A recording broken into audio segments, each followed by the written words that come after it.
All right, Looks like that. we are up and going. Thank you, everybody. Hey, everyone. Thank you for watching, and welcome back to another Crossing Darkness episode. This is season 2, episode 5. I'm your host, Frozen Fallout. My co-host here today is Motorori. Hi, Um, we have everybody. we are broadcasting over Twitch Sundays 7 p.m. to 7:30 p.m. Central Standard Time, and are open to chatting with fans during the show. So if you have any questions while we're paddling away on stuff, we're go ahead and feel free to ask while we're streaming here. We'll keep an eye on the chat here, and today we're going to focus on creating NPCs in your World of Darkness games. Kind of focusing in on the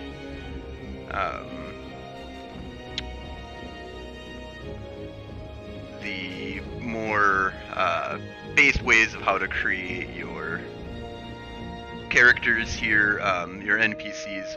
Now, one of the big things is I do a lot of character creation and as a GM in the World of Darkness, just off the top of my head. A lot of my characters or NPCs that I'll use during my game are going to be more, just what's their dexterity? Probably 2 to 3. Any kind of base. Base people are going to be around, um, 2 for their dex, and then 2 for whatever weapon that they're using, brawl or melee or something like that. So usually my dice pools for a lot of the really basic NPCs is really simple. It's 4 to 6 dice, maybe 8. And if they're a really powerful NPC, I might say that they would have maybe maybe 10 dice if they're like they're supposed to be my powerful NPC, so they might have 6 or 5 in dexterity because they've boosted themselves up, stuff like that. Is that what you kind of do, Motorori, as well? Yeah. I don't think I've run a World of Darkness game with stats in a pretty long time. But yeah, generally I don't try to figure out. I don't do entire character sheets for like people that we're going to meet in battles or for that matter anybody. Doing a character sheet for an NPC is not necessary. Unless your characters are going to be interacting with them mechanically, and that becomes important. For example, in the Technogate game that you're running right now, what are the big NPCs that we've met? Moxie, Wild Rider, General Dick. General, the original General. Can't remember what his name is, but yeah, and Senator Johnson and stuff like that. Yeah, and they don't have stats right now because they're not very. Yeah, you haven't created stats. It's also nice because Mage is a little bit different in that respect too, because even in the World of Darkness, you want to know what powers people have. So in other World of Darkness games like Vampire the Masquerade and stuff like that, you might want to, even if you don't have the stats, written down, you might want to, at the very least, if not writing them down, come up with an idea of which powers they would have, which is kind of easy in a lot of the World of Darkness. Is gonna, they're gonna be based off of the clan or whatever, character creation process that, the very basic character creation process on what powers that they get, stuff like that from their clan or their tribe if it's werewolf, stuff like that. So you can get a lot of that. Yeah, like actually, there was one, I think a Black Spiral that the characters went up against in the last Gen Con game that I very specifically researched the gifts that he had access to. And it was one of the werewolves that it's the one where you can like run into the sky on like on a track of flame, something like that. And I specifically built that into the character because I knew that that bad guy had to escape. But other than that, I didn't have like anything set up for him. It was kind of like whatever was appropriate at the time. That's how many dice I rolled for him. Mm-hmm. Yeah.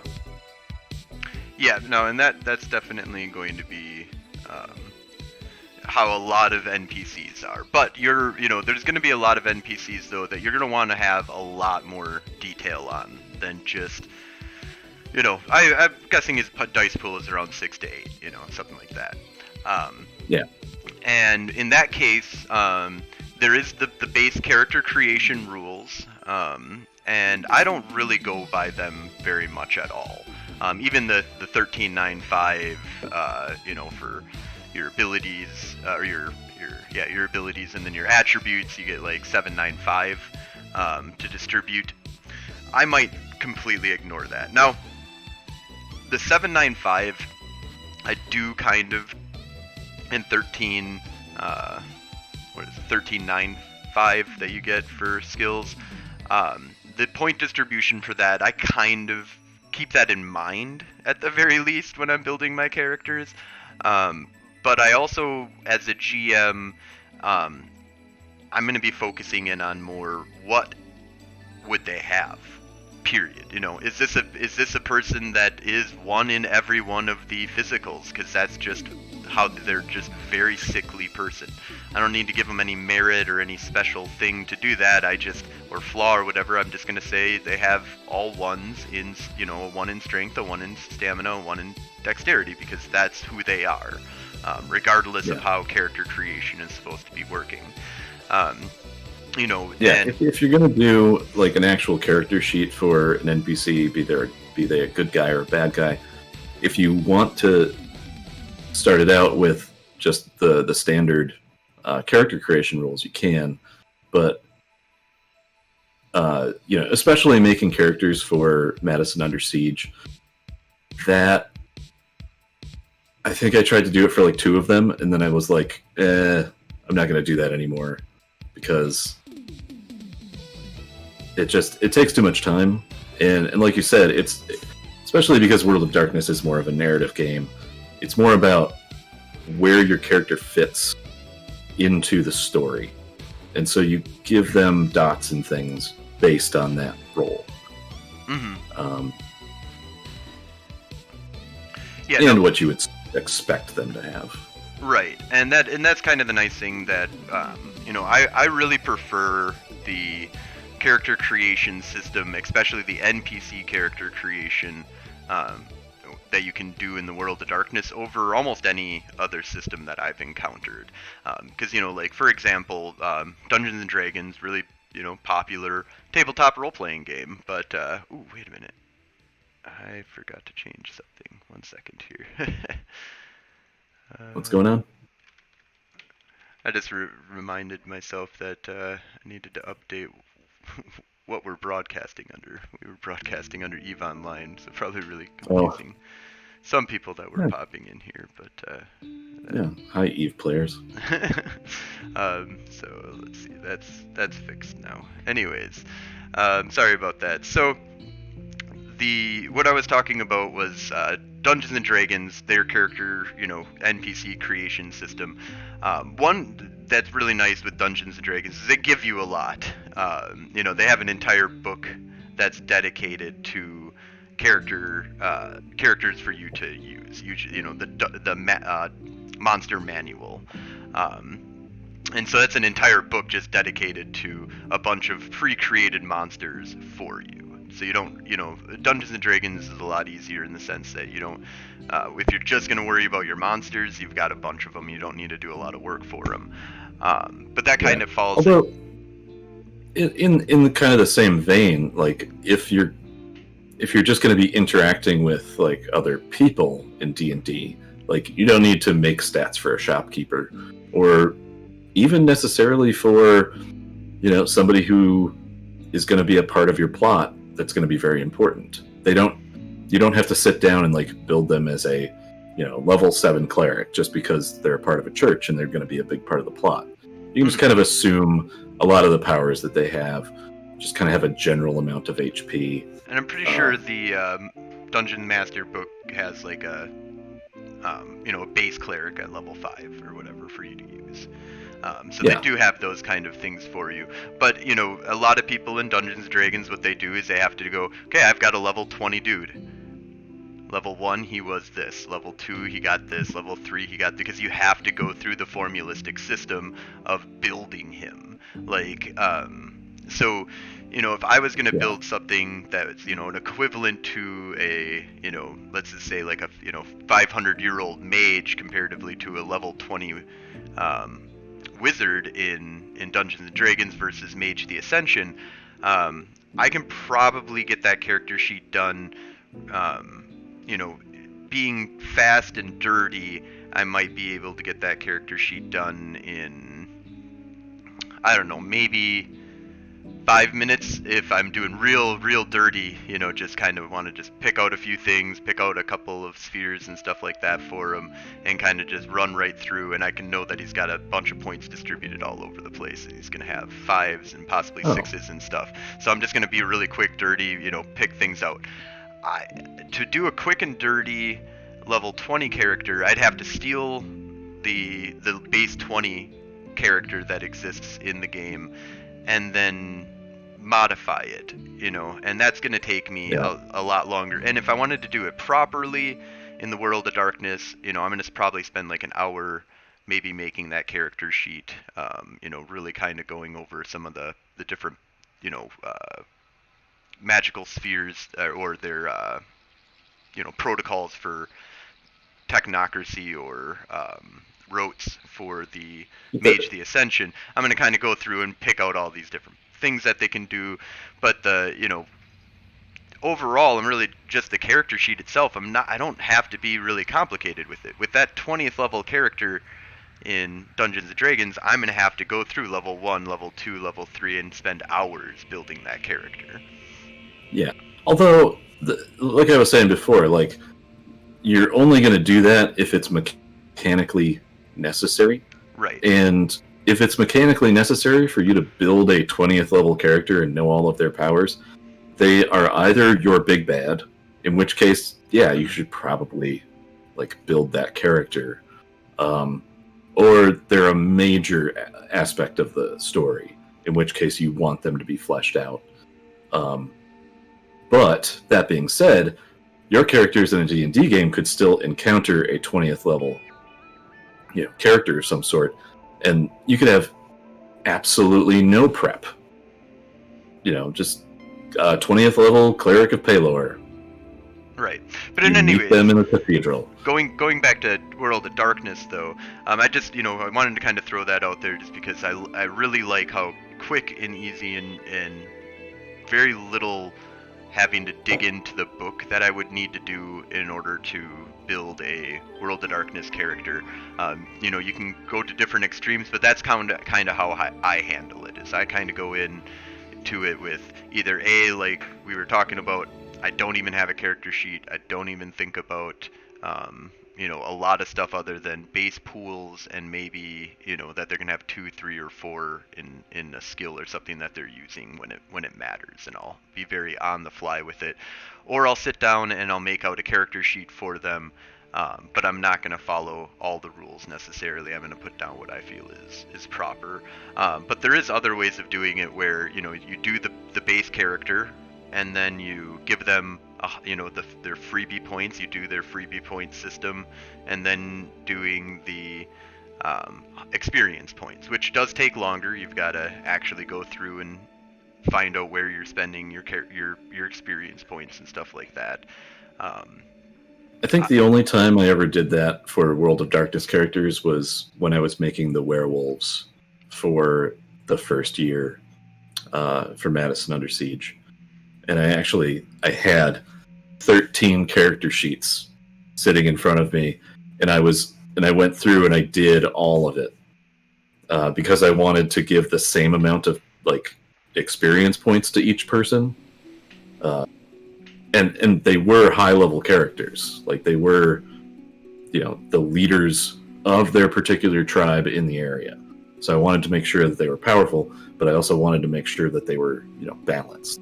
Mm-hmm. And going through and choosing like 5 different gifts for each one of them and all that jazz, like it took a long time, but I think it was appreciated by the players, certainly. Mm-hmm. But that wasn't making NPCs. That was making player characters.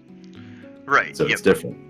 Yeah, I mean that's something that we did a lot of, which for our World of Darkness, Madison Under Siege setting, is we went through and made a whole, I think like 50 some odd characters, give or take, spread between the 4 different games. So 12 to 15 characters per game. So a mage game, a werewolf game, a vampire game, and a hunter game that we created characters for. We kind of did try and follow, and I did the base for that, but then I kind of, and the nice thing with mage is that I didn't have to worry about exactly what their powers were, just what spheres that they had.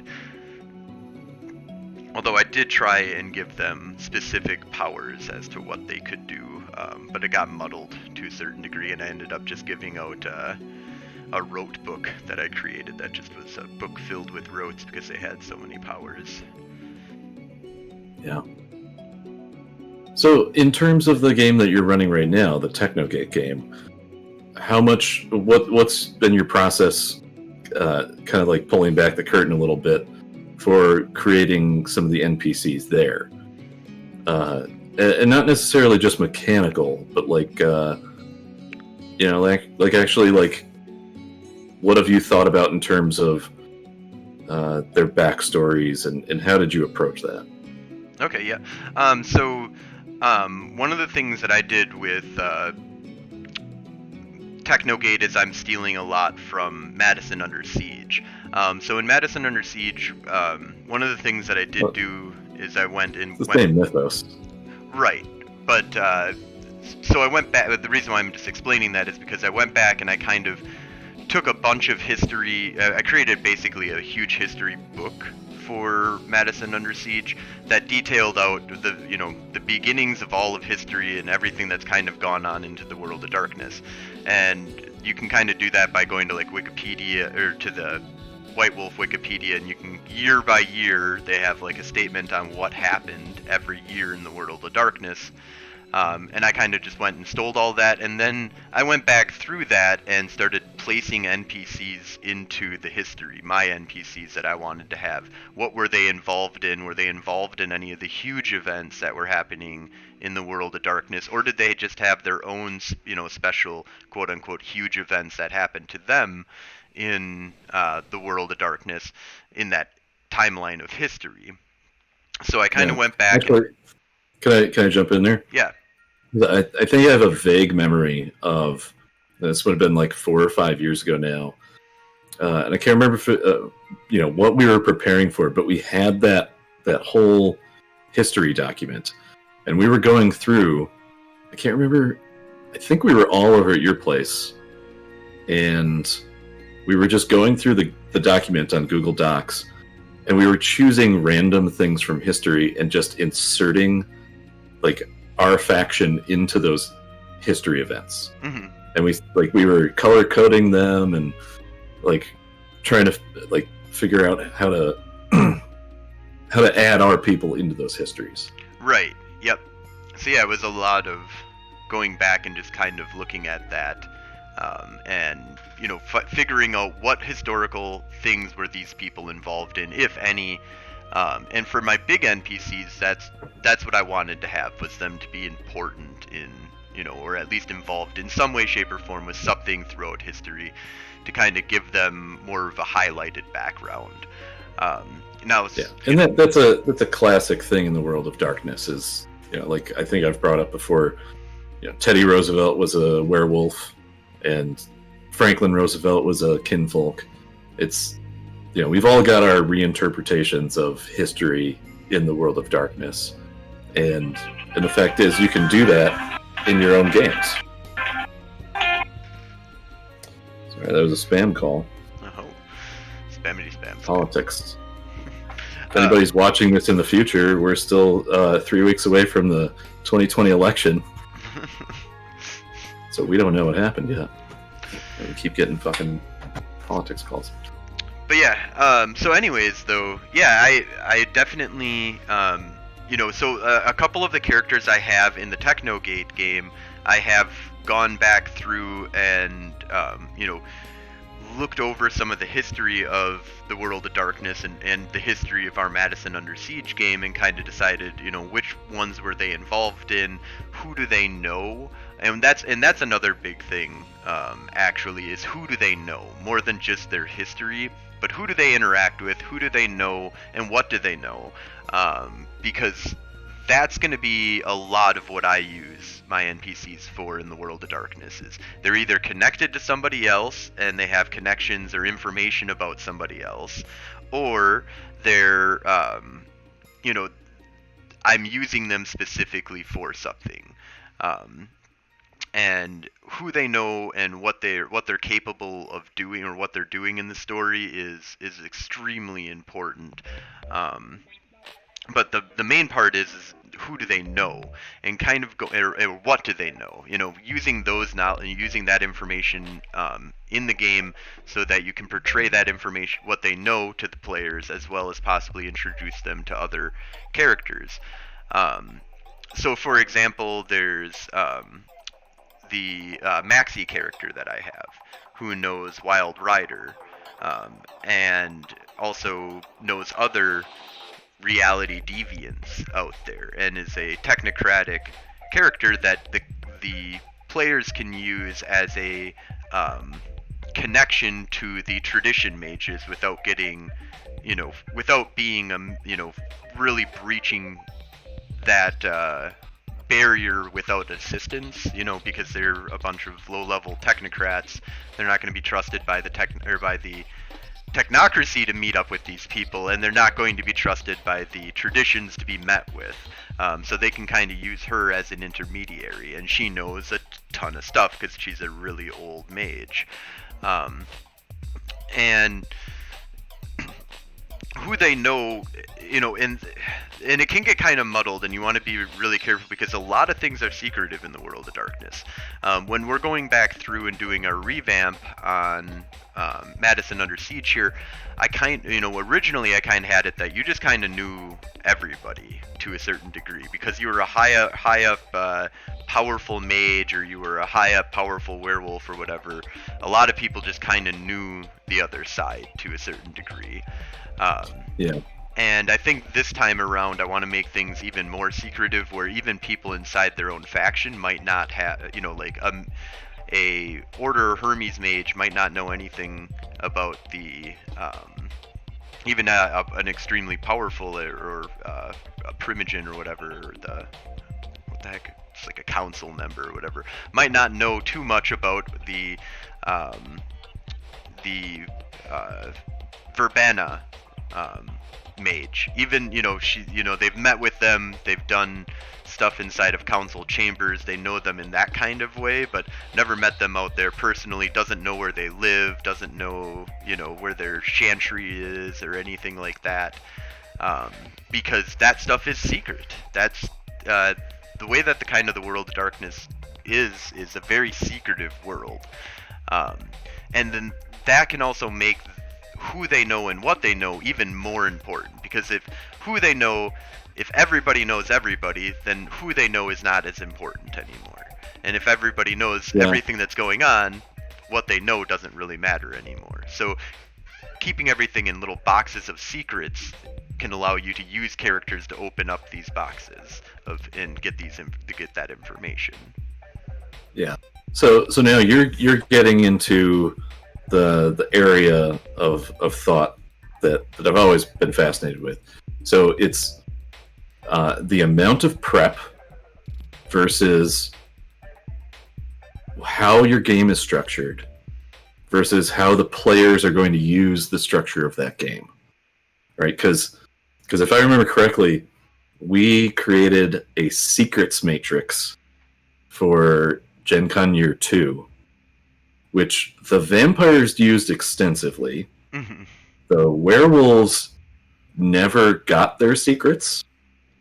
The hunters basically ignored them. And I can't remember what. Oh wait, no, the mages did crazy shit, right? Yeah, mages did a bunch of shit with their secrets. Because our idea was, because it was half LARP, half tabletop.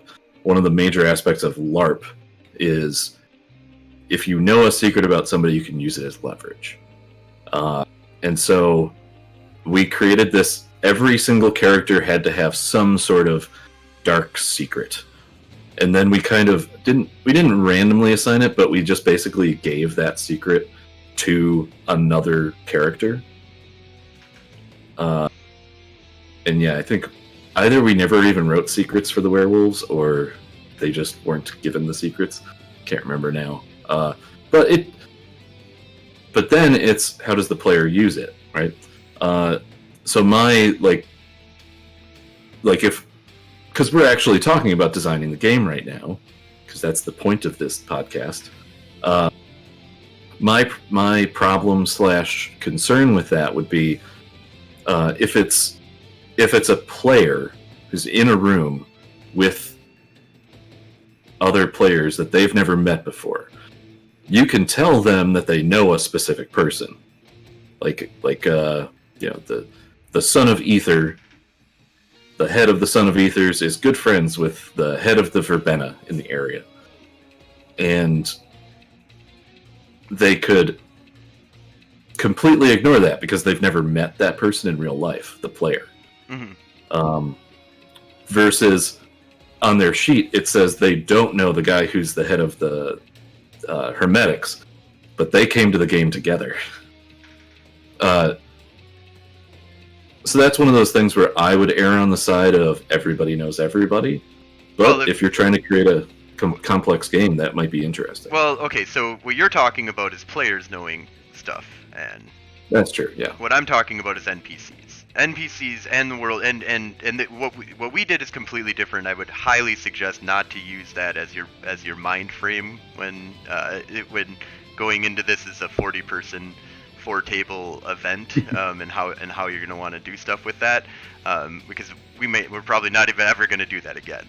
So what I'm talking about specifically here is in when you're creating a world in the world of darkness and you're creating your NPCs, give them specific people that they know that other people don't really know very well. That give them information that they know that nobody else really knows. That's very, tied into them, and make your charts of who do they know and what do they know, and where does all of this information cross, where did they get this information, how do they know it. Those are the things that you can, instead of mechanically building up your characters and spending hours filling out all of their information as to what powers they have and stuff, really in the world of darkness, that's going to be used way less. That's something that you might not even ever touch on. With Maxie, I may never use a power specific that needs to be written down for her. But what I will need to do is go over really what does she know, who is she, where is she involved in giving information to my characters, and what information does she have. And compartmentalizing that, making sure that only she has that information, or only a few select people have that information. There's maybe different ways of getting it, but you want to make some of your characters the centerpiece for that. Yeah. In addition to that, I believe when we were interacting with Moxie, she did magic while we were there, or science. But you never rolled for her, which is something that that would be a huge difference between D&D and World of Darkness, I think. Because in D&D everything is so mechanical, whereas World of Darkness just err on the side of the story. Yeah, narration is the focus. Yeah. But yeah, we're coming up here pretty close on the end of our podcast here. Before we wrap up, the question that I had for you, along the lines of creating NPCs and portraying NPCs, because this happens a lot in games. Your characters insist on going somewhere that you haven't created, or they insist on talking to somebody who you thought wasn't important, like like a waitress, or because our characters have gone to Denny's several times. I think we've interacted with the waitress. She's not named or anything, but how do you approach, if at all, those random characters? A lot of the times, to be honest, I just kind of, those random characters are just going to be grabbed out of my life and encounters that I've, so my waitresses are usually going to be waitresses that I've, personalities that I've run into to a certain degree. If at all, I'm going to even focus. A lot of those NPCs are very blurry characters that, don't even really have a face or gender or, any care whatsoever. But if I am gonna do a quick and dirty on grabbing an NPC from the background, I'm just gonna go off of my personal history that I've had with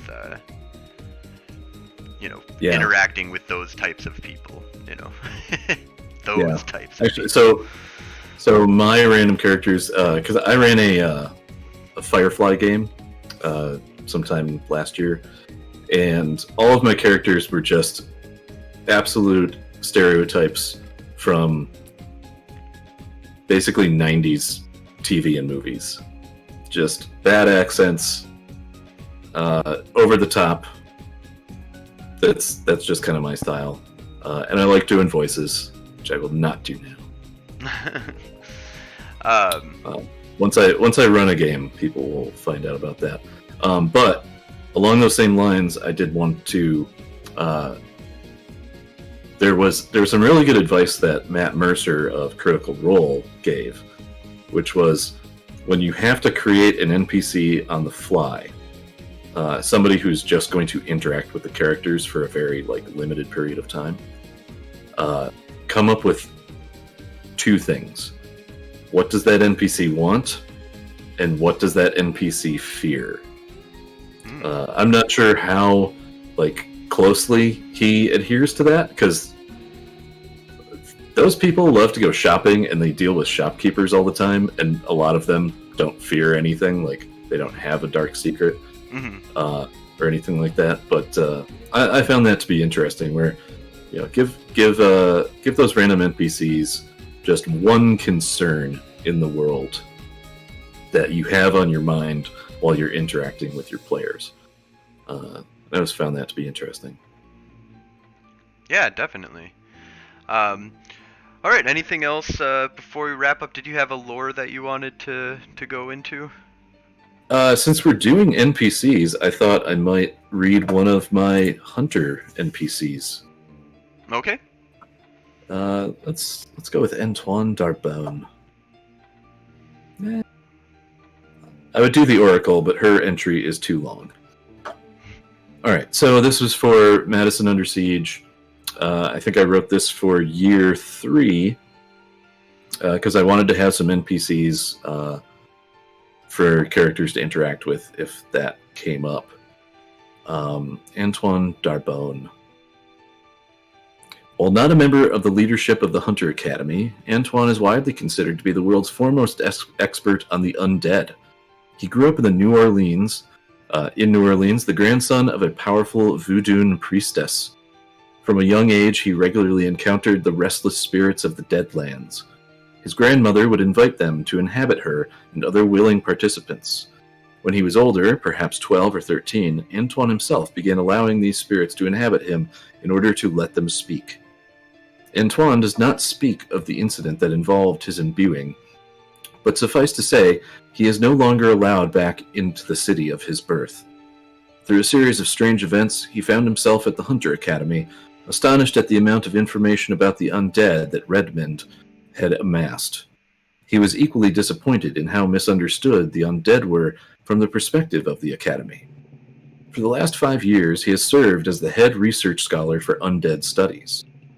Antoine has 5 dots in undead studies and is usually found in his research lab in the basement of the north wing of the main building. He has a secretary assistant and 5 research assistants. So one of the things about hunter characters that I had planned for the living campaign was everybody gets in their backgrounds a single dot in both vampire and mage studies, and then I think you get to choose one that you get 2 dots in. And then over time, because you have these resources, you can get dots in other things. So like 3 dots in undead studies, you can add to an investigation roll, let's say.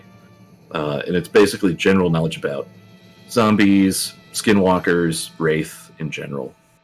And so he would be the professor that would show up in modules to, give you advice or perhaps even go on a mission with characters. Cool. Awesome. All right. Well, I think we're getting to the point where we're going to wrap up here. Before we leave, I was just wondering if there's any questions from anybody that's watching right now. So we'll give just a little bit of time to see if you guys have anything that you want to ask us. Feel free to open the floor to whatever you want to ask us about. It doesn't have to be about character creation, or it can be about anything in the World of Darkness, but we'll give that about a minute here. Is there anything else that you wanted to go over before we wrap up, though?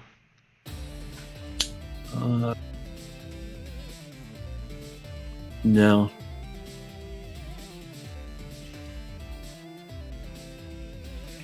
All right. Well, then we'll just we'll give it a little bit here, see if anybody has any questions here. I don't think anybody's gonna ask a question, dude. Probably not, but always give like a room for it. It's not gonna hurt anybody, Mike. All right. But yep, I think we're good then. We'll go ahead and wrap this on up. Thank you all for watching. Good night, everybody.